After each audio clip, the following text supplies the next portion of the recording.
Welcome, deep divers. So, when you look across the whole blockchain space right now, there's just so much going on, innovation everywhere. But it makes you wonder, what does it actually mean to be a next generation player in 2025? Especially for networks like Cardano, ADA, it feels like you need more than just a quick headline answer. Today, we're going to really get into it. We're doing a proper deep dive into Cardano's journey, how it's evolved. We'll look at its DeFi scene, which seems to be exploding, the tech upgrades, and where it's actually making an impact in the real world. We've pulled together all the sources you shared. I'll try to connect those dots for you. And honestly, looking through this stuff, it really feels like Cardano's smart contract era. It's not just starting, it's properly blooming now. I'm really keen to unpack that. Yeah, that's a great way to put it. Cardano, it's always carved its own path, hasn't it? With that real focus on scientific discipline. From the very beginning, it was designed as this groundbreaking proof-of-stake blockchain. And the key thing is how it was built using high-assurance formal methods, peer-reviewed academic research. That's not just talk. It really guides their whole approach to security, scaling, and, sustainability. It definitely sets it apart from projects that maybe prioritize speed over everything else. It's about long-term resilience. That structure, that rigor, it sounds impressive. But does that methodical approach, that sort of era-by-era thing, does it risk being too slow in this market? Yeah. Or is that actually its strength? That's the million-dollar question, isn't it? And yeah, it comes up a lot. Some people definitely see it as slow. But that scientific underpinning, the peer review, it's fundamental. It's a core strength. Their journey is mapped out in these 5 stages or eras. You had Byron, the foundation, then Shelley, which was all about decentralization, bringing in stake pools. Goguen, of course, was the big one for smart contracts, the Alonzo upgrade, Plutus, Marlowe. Right, that's when things really started opening up for developers. Exactly. And now, in 2025, we're kind of in the thick of 2 eras at once. Vasho, which is all about scaling the network, and Voltaire, which is focused on governance, community control. It's not just a roadmap. It shows this deliberate, long-game thinking, building stability, building trust. That's crucial if you want mass adoption, right? And it's not just the roadmap. The actual architecture sounds pretty smart, too. This 2-layer design they have. You've got the settlement layer that handles the basic ADA transactions efficiently, and then the computation layer, built specifically for smart contracts, dApps. So what does that split actually mean for, say, a user or a developer? Well, it means they can upgrade the smart contract side, add features, improve things without messing with the core ledger underneath. That seems like a big plus for stability and progress. Precisely. That modularity is key to its resilience. And holding it all together is Ouroboros, which is notable first because it was the first peer-reviewed proof-of-stake protocol, but also it's incredibly efficient, like over 99% less energy than Bitcoin. That's a big deal. Huge deal, yeah. And then in 2024, they brought in Ouroboros Leos. This wasn't just a small tweak. It significantly boosted throughput, basically, handling more transactions by allowing parallel execution, but critically without making the network more centralized. So more speed, more capacity, but sticking to those core principles. And running through all of this, the architecture of the eras is ADA itself, Cardano's native asset.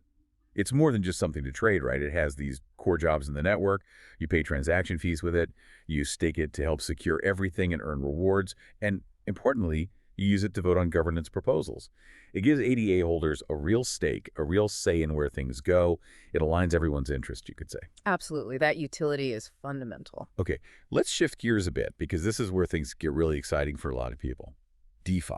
Decentralized finance on Cardano. It looks like it's really taking off. You might have seen the numbers, total value locked, TVL soaring past $300 million, hitting $349 million just last month, July 2025. I mean, that's a serious jump, quarter over quarter, even day over day. But why do the sources call this a fundamental shift on Cardano, not just, another temporary spike we see elsewhere? That's a really good question. I think the fundamental shift idea comes from the type of growth and the maturity of the protocols driving it. It's not just capital sloshing around. It feels like real, useful applications are gaining traction. Take Indigo Protocol. It's leading the pack, right? $102.7 million TVL, about 29% market share. Its TVL has grown 6x since it launched. That shows real confidence building in Cardano's ability to handle things like synthetic assets, stablecoins, using that collateralized debt position model. It gives people decentralized ways to get exposure to other So assets. it's about building actual financial tools, not just moving money. Exactly. And then you have MinSwap. That's kind of the main decentralized exchange, the flagship DX. It's got $77.4 million TVL, maybe 22% share. People know it for its innovative market maker and its fair initial stake offering model, which really helped decentralize things early on. Right, the FISO model is interesting. Yeah. And the third big one is liquid finance. That's the main place for lending and borrowing on Cardano, with about $70 million in TVL. It lets you earn yield on deposits, take out collateralized loans, using their tokens and the LQ governance token. These aren't just random projects. They're becoming the core infrastructure for Cardano DeFi. Those numbers are definitely impressive. Paints a picture of, a thriving ecosystem. But what about the actual users? People clicking the buttons day to day, what's their experience like? Our sources dug into some community feedback, which is always revealing. MinSwap seems to get a lot of praise. Users talk about it being easy to use, good yield farming rates, nice interface. One person even mentioned harvesting yield every minute. That sounds almost addictive, doesn't it, compared to waiting for quarterly bank interest? It really changes the dynamic, that instant feedback. Their V2 upgrade and liquidity are also seen as positives. But, it's not all perfect. There are growing pains, which is normal. Some users mentioned issues with Indigo Protocol, for example. One person was frustrated that staking INDY tokens for governance is only active during voting periods, so there are times you earn nothing from staking. Ah, okay, so it's not continuous yield there. Right. But then another user had a really positive experience using Indigo's iAssets in stability pools. So it shows how different parts of even the same platform can feel different to users. It's nuanced. That's a fair point. And it's not just those top three, is it? The sources mention others gaining traction, SundaeSwap, Wing Riders, which apparently has a V2 coming soon. People are trying out things like fluid tokens for lending and NFTs too. And then there are tools like Dex Hunter and Aggregator to find the best swap rates in Saturn Swap for faster order book style trading. It suggests real diversity is developing. It does. And zooming out again, how does Cardano stack up overall? It has some clear advantages. Those predictable fees are a big one. Native token support makes things simpler, the energy efficiency of POS, and that security focus from formal methods. Yeah, those are strong selling points. Definitely. But you have to be honest about the challenges too. Throughput, while improving with Laos, is still lower than, say, Ethereum. Ethereum is doing over 2 million transactions a day, Cardano around 92,000, based on these figures. Okay, quite a difference still. And the developer ecosystem, while growing fast, impressively fast, is still smaller than the giants like Ethereum or Solana. So it's that classic trade-off maybe. Yeah. Slower, more methodical, potentially more secure and predictable versus raw speed and the huge network effects of the incumbents. And for anyone wanting to get involved, understanding ADA's role is crucial. Stronger DeFi means more demand for ADA, right? Yeah. Because you need it for fees, for governance, for collateral in these systems. Plus, the staking rewards incentivize holding ADA, which also kind of tightens the circulating supply. It's an interesting economic loop. It is. And beyond ADA itself, you have the individual protocol tokens like MIN, LQ, INDY. They offer a way to get more specific exposure to certain parts of the DeFi ecosystem. Right, targeted bets almost. And Cardano isn't standing still. They're pushing hard on scaling and innovation, building out that infrastructure. You hear names like Hydra, Midnight, Mithril, the Laos team. It sounds technical, but the impact is practical. Okay, break those down for us. What do they mean for users? Well, Hydra is a layer 2 solution. Think near instant, super cheap transactions, great for small payments, maybe gaming, microtransactions. Midnight is a sidechain focused on privacy, but also potentially bringing in Bitcoin liquidity, expanding DeFi options significantly. Mithril is about making it easier to interact with Cardano on mobile devices, lightweight clients, so you don't need to download the whole blockchain history. Makes DeFi on your phone much smoother. Got it. So faster, more private, more mobile friendly. And the Laos team keeps hitting milestones, proving the underlying tech for future scaling can handle high throughput. It's foundational work for the next big leaps. And this technical focus extends even to managing the ecosystem itself, like the Treasury. Yeah, absolutely. New smart contract tools built by groups like Intersect, Sunday Labs, Zerberus are now managing Cardano's treasury. This means on-chain contracts, web dashboards, radical transparency for how community funds are used. That builds enormous trust, seeing it all verifiable on the blockchain. That focus on process and transparency is huge for decentralized systems. And it extends to the enterprise world, too. The Cardano Foundation launched Reeve. It's an enterprise reporting tool. It helps companies create tamper-proof financial records that can integrate with their existing systems, like ERPs. Think boosting corporate accountability using blockchain. It's not just crypto-native stuff. It's bridging into traditional finance infrastructure. That's a really significant step for adoption. And development is just booming. Over 2,000 projects building now. Teams are working on Plutus V4 for the next era, optimizing compilers. So the engine room is busy. Very busy. And looking further out, there are plans for interoperability bridges to Ethereum, Polkadot, connecting Cardano to the wider blockchain world, bringing in more liquidity and users. It's all part of that long-term vision. Okay, and connecting all this tech and DeFi growth is the governance piece, Voltaire. Exactly. That's a huge part of Cardano's identity. The Voltaire era is actively building out these robust governance systems.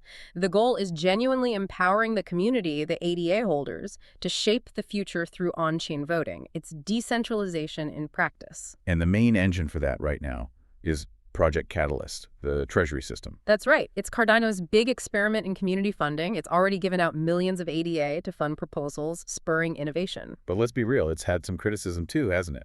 Things like maybe too much power in few hands, projects not always delivering, voter turnout being low sometimes. That's the messy part of democracy, I guess. It absolutely is. And what's interesting is how Cardano seems to be tackling these issues directly. They treat Catalyst itself like an ongoing project to be improved. So they're introducing things like quadratic voting, experimenting with time-weighted stake ideas to give smaller ADA holders more of a voice relative to the whales. Okay, trying to level the playing field a bit. Yeah, and boosting accountability. More structured funding based on milestones, clear processes for suspending projects if needed. They're even trying retroactive funding rewarding projects after they deliver results, not just based on promises. Oh, that's interesting. Results-based funding. Plus, making it easier to use, aiming for a unified mobile platform, and building the Hermes engine to decentralize Catalyst's own data records. It's a serious effort to evolve decentralized governance itself. That iterative approach, learning and improving, seems core to Cardano. And you see it in the community engagement, too. Like, there are over 15 podcasts just focused on Cardano, covering staking, NFTs, development, catalyst voting. That's a seriously engaged base.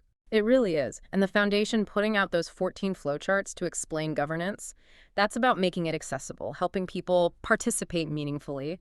It feels like a living community, not just a tech platform. Yeah, absolutely. And all of this, the science, the tech, the DeFi, the governance, it adds up to real-world impact and, increasingly, institutional recognition. You've got practical uses like a Tala Prism for student IDs in Ethiopia, projects using it for supply chain tracking. It lines up with Hoskinson's vision of financial inclusion, using tech to empower people. And the institutions, are they buying in? It certainly seems like they're paying attention. Cardano's regulatory clarity being seen likely as a non-security helps a lot. Institutions are cautious about that. Big factor, yeah. It's been mentioned in U.S. discussions about digital asset reserves alongside Bitcoin and Ethereum. That's significant government-level acknowledgement. Grayscale already includes it in their large cap fund, which kind of paves the way for maybe a spot ETF eventually. Right, gets it on their radar. And you have regulated players like the LCX exchange in Liechtenstein actively supporting Cardano, bridging that gap between traditional finance and this new world. There's even potential synergy, like integrating Cardano DeFi into hardware projects like Coldware. ADA could get new users. Coldware gets credible tech. Win-win. Okay, so pulling all these threads together as we wrap up. Cardano in 2025. It feels like it's defined by that strong scientific base first off. Then this DeFi ecosystem that's not just growing, but innovating. Continuous tech upgrades focused on scaling and utility. A governance model that's deeply embedded and actively evolving. And, crucially, growing real-world use cases and that nod from institutions. I think that captures it well, and analysts are looking at that DeFi TVL possibly hitting $1 billion within, say, the next 12 to 18 months, which really speaks to that bigger vision Charles Hoskinson often talks about, providing infrastructure for potentially billions of users, moving way beyond just the crypto niche. So here's a final thought for you to chew on. Given Cardano's very deliberate, iterative, science-led approach, and its focus on accountability, real-world stuff, maybe more than just pure speculation, How might that unique way of building things in a free shaping not just crypto, but maybe our whole idea of trust and value in digital systems? What do all these developments mean for the future of DeFi and maybe even things beyond finance? Something fascinating to consider.